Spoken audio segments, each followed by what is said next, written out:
महाराज जी को। हम्म।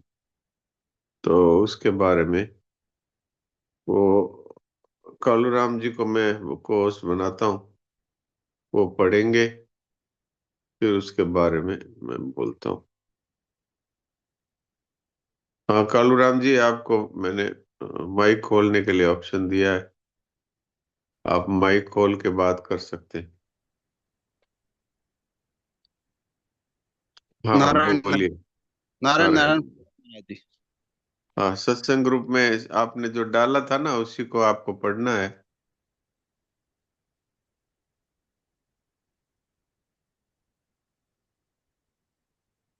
दिनांक 10/7/1954 में प्रातः नित्य स्तुति के बाद का प्रवचन है। गीता भवन ऋषिकेश। जी। मनुष्य शरीर केवल और केवल भगवत प्राप्ति के लिए ही मिला है, और भोग और संग्रह में लगना मनुष्य शरीर का उद्देश्य नहीं है। मनुष्य शरीर प्राप्त करके भोग संग्रह में लगे तो पश्चाताप करना पड़ेगा। हाँ पूरा एक पैरा पढ़ दीजिए। साधक के भगवत प्राप्ति का उद्देश्य हर समय जागृत रहना चाहिए। जैसे गंगा जी गंगोत्री से निकलती है तो सागर में जाते जाते छोटे बड़े सब नदी नाले उसमें मिलते जाते हैं। ऐसे ही भगवत प्राप्ति का ही एक उद्देश्य बन जाने पर फिर अनुकूल प्रतिकूल सभी परिस्थितियां उसमें सहायक हो जाती है। भगवत प्राप्ति का एक उद्देश्य बन जाने पर फिर बिना कुछ किए ही प्राप्ति होती है। एके साधे सब सदे, सब साधे सब जाए। हाँ तो अब ये सभी भाई बहन सत्संग ग्रुप में जो जुड़े हुए हैं, वो सत्संग ग्रुप में, व्हाट्सएप ग्रुप में सत्संग ग्रुप निकाल लें, और उसमें आज मैंने डाला हुआ है। और जो सत्संग ग्रुप में नहीं जुड़े हुए हैं, वो मेरे को अपने नंबर भेज दें, अपना नाम भेज दें, ताकि मैं उनको सत्संग ग्रुप में जोड़ लूं। तो रोजाना का सत्संग उनको मिलता रहेगा। और भी सत्संग ग्रुप में कई अच्छी अच्छी बातें रोज डालते हैं, तो वो आपको अनायास ही मिलेगी।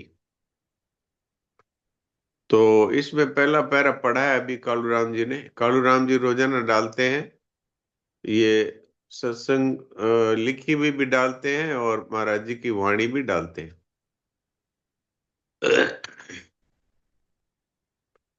मनुष्य शरीर केवल और केवल भगवत प्राप्ति के लिए ही मिला है। देखिए, और जितनी भी योनियां हैं, वो है भोग योनियां। हमने मनुष्य शरीर में जो पाप और पुण्य किए हैं, उसका भोग जो प्रारब्ध के रूप में हमारे इस शरीर में मिला हुआ है, वो प्रारब्ध के रूप में सामने आता रहता है।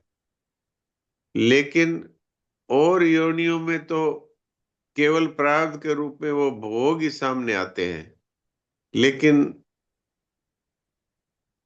इस मनुष्य शरीर में प्रारब्ध के अलावा हम नए कर्म भी कर सकते हैं।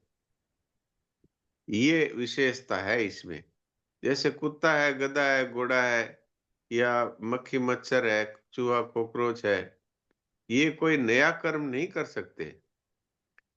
इनको तो जो मनुष्य शरीर में पाप पुण्य किए थे, वो भोगने के लिए वो भोग योनि है, वो शरीर मिला है। उसमें आप देखे हैं कि कई कुत्ते होते हैं जिनको लोग कारों में लेकर के घूमते हैं, और उनको अच्छे से भोजन कराते हैं।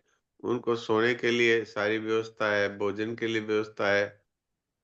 लेकिन कुछ कुत्ते ऐसे हैं जो सड़कों पर या गलियों में घूम रहे हैं, जो बीमारियां भुगतते हैं, घाव हुए हुए हैं, कीड़े पड़े हुए हैं, और भूखा मरते हुए गलियों में भटकते रहते हैं। तो जिन्होंने पाप किया है, वो तो गलियों में भूखा मरते हुए और घाव पड़े हुए भटक रहे हैं। और जिन्होंने पुण्य किए हुए हैं, और वो किसी कारण से कुत्ते की योनि में चले आए, तो अब पुण्य और पाप की अगर अधिकता है, पाप की अधिकता है तो वो दुख पाते रहेंगे, पुण्य की अधिकता है तो वो सुख में रहेंगे। तो ये भोग योनि है, वहां पर वो कोई नया पुण्य और पाप नहीं कर सकते। अगर कुत्ता किसी की जान बचा देता है तो उसको पुण्य नहीं होता, और किसी को काट लेता है तो उसको पाप नहीं होता। या किसी छोटे जानवर को मार कर खा जाता है तो पाप नहीं होता, और किसी की सहायता कर देता है तो पुण्य नहीं होता। लेकिन मनुष्य शरीर एक ऐसा है जिसमें मनुष्य अच्छे कर्मों के द्वारा संसार की सेवा निष्काम भाव से करके भगवान को प्राप्त कर सकता है, और अच्छे कर्म करके पुण्य का संग्रह कर सकता है, और बुरे कर्म करके और पाप का संग्रह भी कर सकता है। तो भगवत प्राप्ति करने के लिए ये मनुष्य शरीर मिला है। भगवान कबूक करि करुणा नरदेहि देत इस बिनु हेतु स्नेही, ये नरदेही है, मनुष्य शरीर है। भगवान बड़ी कृपा करके देते हैं कि ये मुझसे प्रेम करेगा, मेरी प्राप्ति करेगा, और ये जन्म मरण के चक्र से छूट जाएगा। लेकिन हम लोग उस उद्देश्य को भूल करके और भोग और संग्रह में लग जाते हैं। तो अगर इस शरीर में आकर के भी भोग करेंगे तो वास्तव में हमारे को तो भगवान को देना चाहिए था फिर भोग योनि। तो भगवान भी मन में सोचते होंगे, पछताते होंगे कि हमने इसको मनुष्य शरीर तो दिया था, लेकिन ये तो पशुओं वाले काम में लगा हुआ है, भोग और संग्रह में फंसा हुआ है। तो साधक को भगवान का जो भगवत प्राप्ति का उद्देश्य है उसको समझ करके और हर समय इस बात को जागृति रखनी चाहिए। तो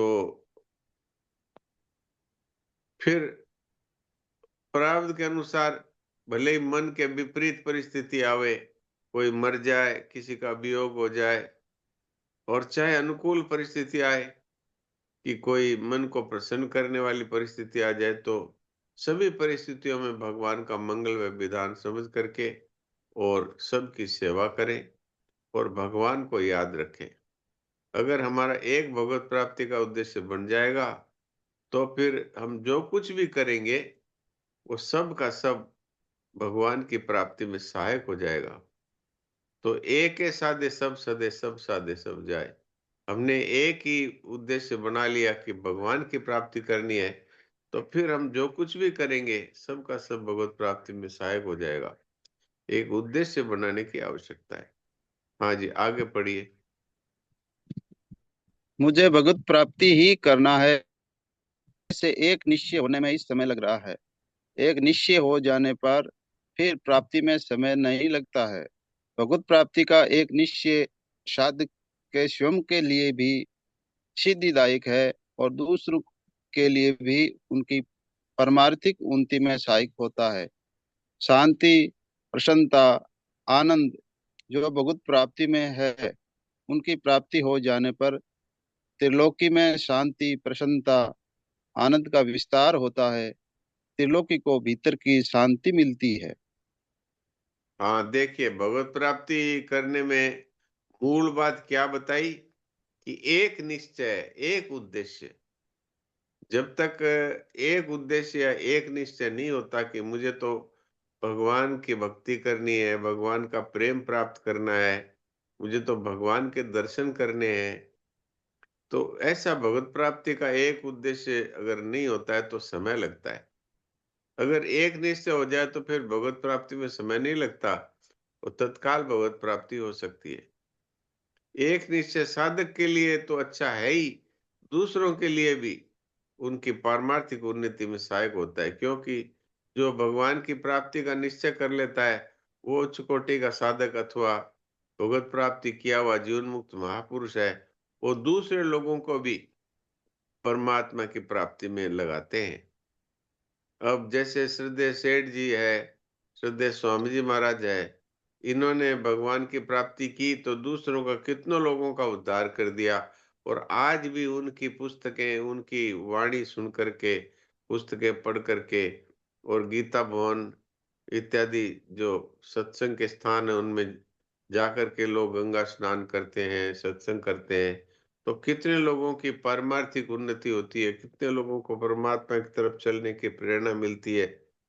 और उससे जो शांति, प्रसन्नता और आनंद है, भगवत प्राप्ति में जो आनंद है, वो उसके सामने संसार के सब आनंद फीके हैं, तुच्छ हैं। भोग और संग्रह का जो आनंद है वो तो क्षणिक है। जब भोग भोगते हैं तो एक बार लगता है कि आनंद मिला, लेकिन बाद में भोग का जो फल है वो है अशांति, रोग। तो इसलिए संसार के भोग है वो क्षणिक है, और भगवत प्राप्ति है वो सदा के लिए है। उसमें जो एक सदा रहने वाला आनंद है, सच्चिद आनंद घन परमात्मा की प्राप्ति में, वो आनंद संसार में कहाँ है। तो उसकी भगवत प्राप्त पुरुष के खाली संसार में रहने मात्र से पूरे संसार में, तीनों लोकों में शांति, प्रसन्नता और आनंद भर जाता है।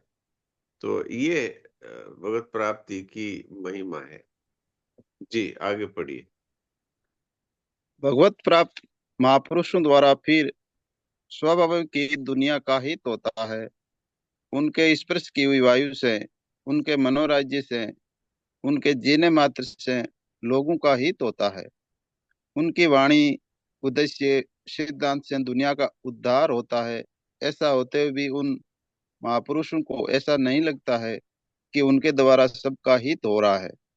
ऐसे स्वार्थपरायण भोगों में लगे हुए मनुष्यों के द्वारा स्वाभाविक की दुनिया में अशांति, असंतोष, दुख आदि फैलते हैं।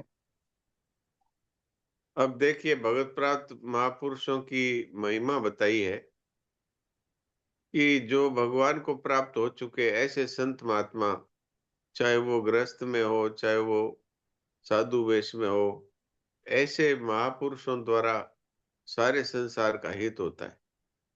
उनके स्पर्श की हुई वायु से भी और संसार में एक शांति का वातावरण बनता है, और लोगों में भगवान की तरफ चलने की प्रेरणा होती है। उनके शब्दों से लोगों में एक शांति का संचार होता है। उनके पास बैठने से भी मन की जलन और कई तरह के शरीर के रोग भी समाप्त हो जाते हैं। वो जब संसार के बारे में जो चिंतन करते हैं, जिसको मनोराज्य कहा है, तो मनोराज्य का अर्थ क्या है कि मन से सोचते हैं कि भाई सबका कल्याण हो, सबको परमात्मा की प्राप्ति हो, तो इससे ही लोगों का बड़ा हित होता है। उनका उद्देश्य है और सिद्धांत है, उससे दुनिया का उद्धार हो जाता है। उनका उद्देश्य रहता है कि प्राणी मात्र का उद्धार हो, इससे भी दुनिया का बड़ा कल्याण होता है। फिर भी उन महापुरुषों में ऐसा अभिमान नहीं होता कि मेरे द्वारा सबका कल्याण हो रहा है, या मेरे द्वारा लोगों में बहुत विशेषता फैल रही है। ऐसा उनको अभिमान नहीं होता, पर उनके द्वारा स्वाभाविक ही सबका हित होता है। जिस तरह से संतों के द्वारा सबका स्वाभाविक हित होता है, ऐसे ही भोगों में लगे हुए स्वार्थपरायण सांसारिक मनुष्यों के द्वारा स्वाभाविक ही दुनिया में अशांति होती है, संघर्ष होता है, संतोष होता है, दुख होता है। तो इसलिए हमें भगवत प्राप्त महापुरुषों का सत्संग करके और भगवान की प्राप्ति का एक उद्देश्य बना करके उसकी तरफ हमें विशेषता से चलना है। हाँ, आगे पढ़िए। जो सच्चे हृदय से भगवान में लगे हैं, जिन्हें भगवान का अनुभव हो गया है, उनके सानिध्य से हिंसक पशु पक्षी भी अपनी स्वाभाविक हिंसावृत्ति छोड़ देते हैं। संपूर्ण प्रकृति पर उनका असर पड़ता है। श्री रामचरितमानस में वाल्मीकि जी के आश्रम के वर्णन में आता है, विरहित वैर मुदित मन चरहि, संत महात्मा जहाँ निवास करते हैं, उस स्थान में विलक्षणता आ जाती है। उनके दर्शन, स्पर्श, स्मृति से शांति मिलती है। भगवान की भक्ति के समान कोई लाभ नहीं है। लाभ की किचु हरि भक्ति समाना। दुख सदा के लिए मिट जाता है, सदा के लिए आनंद हो जाता है। सन्मुख होई जीव मोई जब ही, जन्म कोटि अगनाशई तब ही। तो जो सच्चे हृदय से भगवान में लग गए, अर्थात जो उच्च कोटि के साधक भी हैं, अथवा जो भगवान के दर्शन कर चुके, भगवत प्राप्ति का अनुभव कर चुके, इस तरह के जो उच्च कोटि के साधक है, अथवा जो परमात्मा के प्राप्त महापुरुष हैं, वो जहाँ रहते हैं वहाँ के वातावरण पे भी इतना असर पड़ता है। वो जिस स्थान पर रहते हैं वहाँ आपस में बैर रखने वाले हिंसक पशु पक्षी भी अपना अपना बैर छोड़ देते हैं, हिंसा छोड़ देते हैं। जैसे शेर शेर और हिरण दोनों पास पास में बैठे रहते हैं, जैसे सांप और नेवला दोनों पास पास में बैठे रहते हैं, ऐसे ये वाल्मीकि जी के आश्रम का वर्णन आता है रामचरितमानस में, कि वहां पर विरहित बैर उदित मन चरहि। जो पशु पक्षी हैं वो भी अपना बैर छोड़ करके और प्रसन्न मन से वहां पर विचरण करते हैं। संत महात्मा जहाँ निवास करते हैं उस स्थान में विलक्षणता आ जाती है। संत महात्माओं के दर्शन से, स्पर्श से, उनको याद करने से ही शांति मिलती है, क्योंकि भगवान की भक्ति के समान कोई लाभ नहीं है दुनिया में। सदा के लिए दुखों का नाश हो जाता है और सदा के लिए परम आनंद की प्राप्ति हो जाती है। इसलिए तुलसीदास जिनका है, भगवान कहते हैं कि जब जीव मेरी सन्मुख हो जाता है तो उसके अनादिकाल के अनंत जन्मों के पाप सन्मुख होने मात्र से नष्ट हो जाते हैं। तो ये भगवान की भक्ति की विशेषता है। तो ये आज के सत्संग का सार है। तो अब किसी भाई बहन का प्रश्न है तो प्रश्न कर सकते हैं। कुछ 5-7 मिनट का समय अभी है। हाँ, हाँ, ज्योति अग्रवाल बोलिए। महाराज जी राम राम प्रणाम। राम राम राम राम। इससे जस्ट पहले वाला जो सत्संग था, एक दिन पहले वाला, वो हाँ, थोड़ा सा कठिन है। तो अभी इतना तो समय नहीं है कि हम उसको डिस्कस करें, पर उसमें एक इदंता शब्द का प्रयोग किया है महाराज जी ने, देह देही। हाँ, हाँ। इसी के जस्ट ऊपर है और मैंने आपके पर्सनल पे भी भेजा है, तो एक बार वो समझाने की कोशिश करें कृपया। मतलब वो, सॉरी, वो समझाएं। ठीक है। अच्छा, ठीक है, मैं वो देखता हूँ।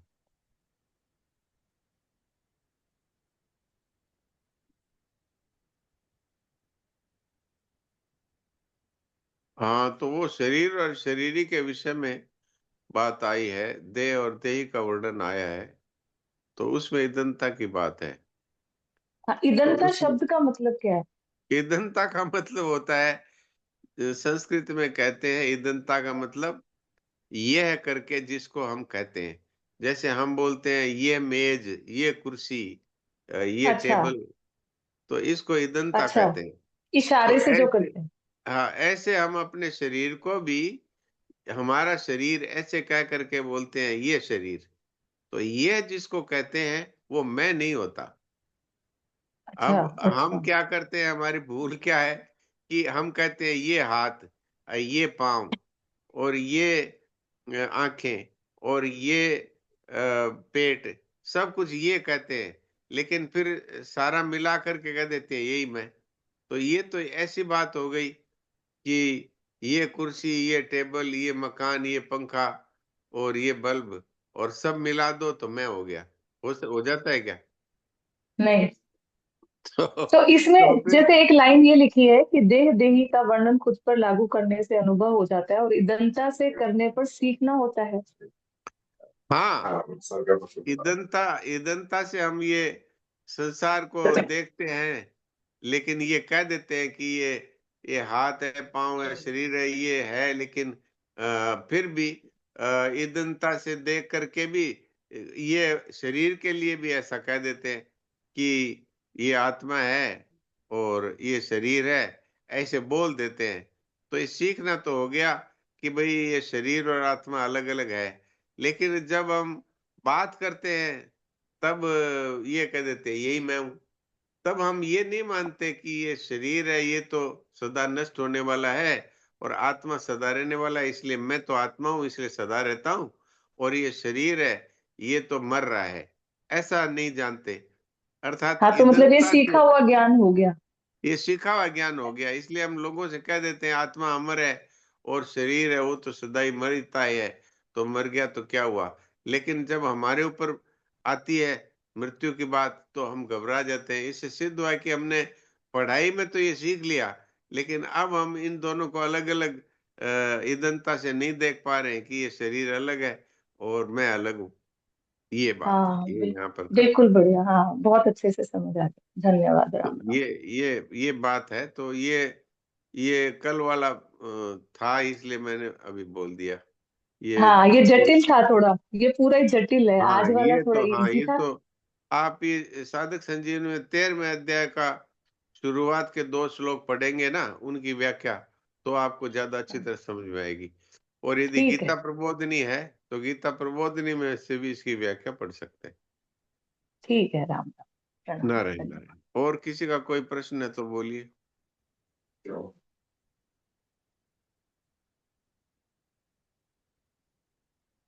तो आज के सत्संग में मूल बात जो आई वो ये आई कि मनुष्य को अपना एक उद्देश्य बनाना जरूरी है। भगवान की तरफ से तो उद्देश्य बना हुआ है, भगवान की तरफ से तो ये उद्देश्य बना करके हमको मनुष्य बनाया गया, लेकिन हमने उस उद्देश्य को पहचाना नहीं और वही काम करने लगे जो काम हमने मनुष्य जीवन के अलावा योनियों में किया था। यानी कि जब भोग योनियां थी तो भोग भोगते थे, वही काम हम यहाँ करने लगे। कुछ मन के विरुद्ध आ गया तो दुख भोगने लगे, कुछ मन के अनुकूल आ गया तो सुख भोगने लगे। और ये समझा ही नहीं कि ये मनुष्य जीवन है, ये सुख दुख के भोग के लिए मिला नहीं है। ये बात समझी ही नहीं हमने। तो ये एक समझने की बात है। अगर हमारी ये बात समझ में आ जाए कि हम इस मनुष्य शरीर के द्वारा परमात्मा से प्रेम कर सकते हैं, परमात्मा को अपना मान करके सदा के लिए आनंद मग्न हो सकते हैं।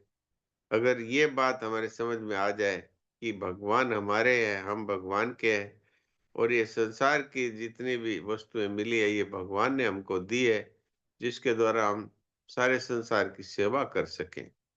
शरीर भी भगवान ने दिया है, इसकी भी सेवा करो और दूसरे शरीर है उनकी भी सेवा करो। इसके लिए ये मनुष्य शरीर मिला है। संसार की तो सेवा कर दो और भगवान से प्रेम करो, उनके नाम का जप करो, उनके लिए ही, उनकी प्रसन्नता के लिए ही सारे संसार के कार्य करो। इसके लिए ये मनुष्य शरीर मिला है। तो अब कुछ मिनट बचे हैं तो थोड़ी देर के लिए हम लोग न तो कोई क्रिया करें न कोई चिंतन करें, और अपने आप कोई चिंतन आ जाए तो उस चिंतन को न तो हटाने की कोशिश करें, न उस चिंतन को समर्थन करें अर्थात रखने की कोशिश करें। अच्छे चिंतन को समर्थन ना करें, बुरे चिंतन का विरोध ना करें। और सच्ची बात यह है कि वो चिंतन हमारे में है नहीं, वो चिंतन मन में आया है, बुद्धि में आया है, शरीर में ही है, वो हम तक पहुंच ही नहीं सकता। इसके लिए उस चिंतन से किसी प्रकार का समर्थन विरोध अथवा अपने में मानना, इसको बंद कर दें और एक तरह से चिंतन को इग्नोर करें अर्थात चिंतन की चिंता नहीं करें, चिंतन से परेशान ना हो। और संसार में इतने सब कुछ हो रहा है, वैसे वो चिंतन भी हो रहा है, तो अपने में नहीं है। और शांत होकर के विश्राम करें।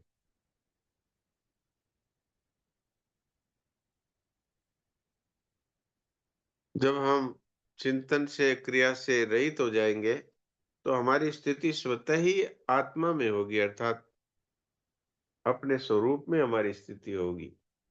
मूक सत्संग अपने स्वरूप को अनुभव करने का एक अचूक उपाय है।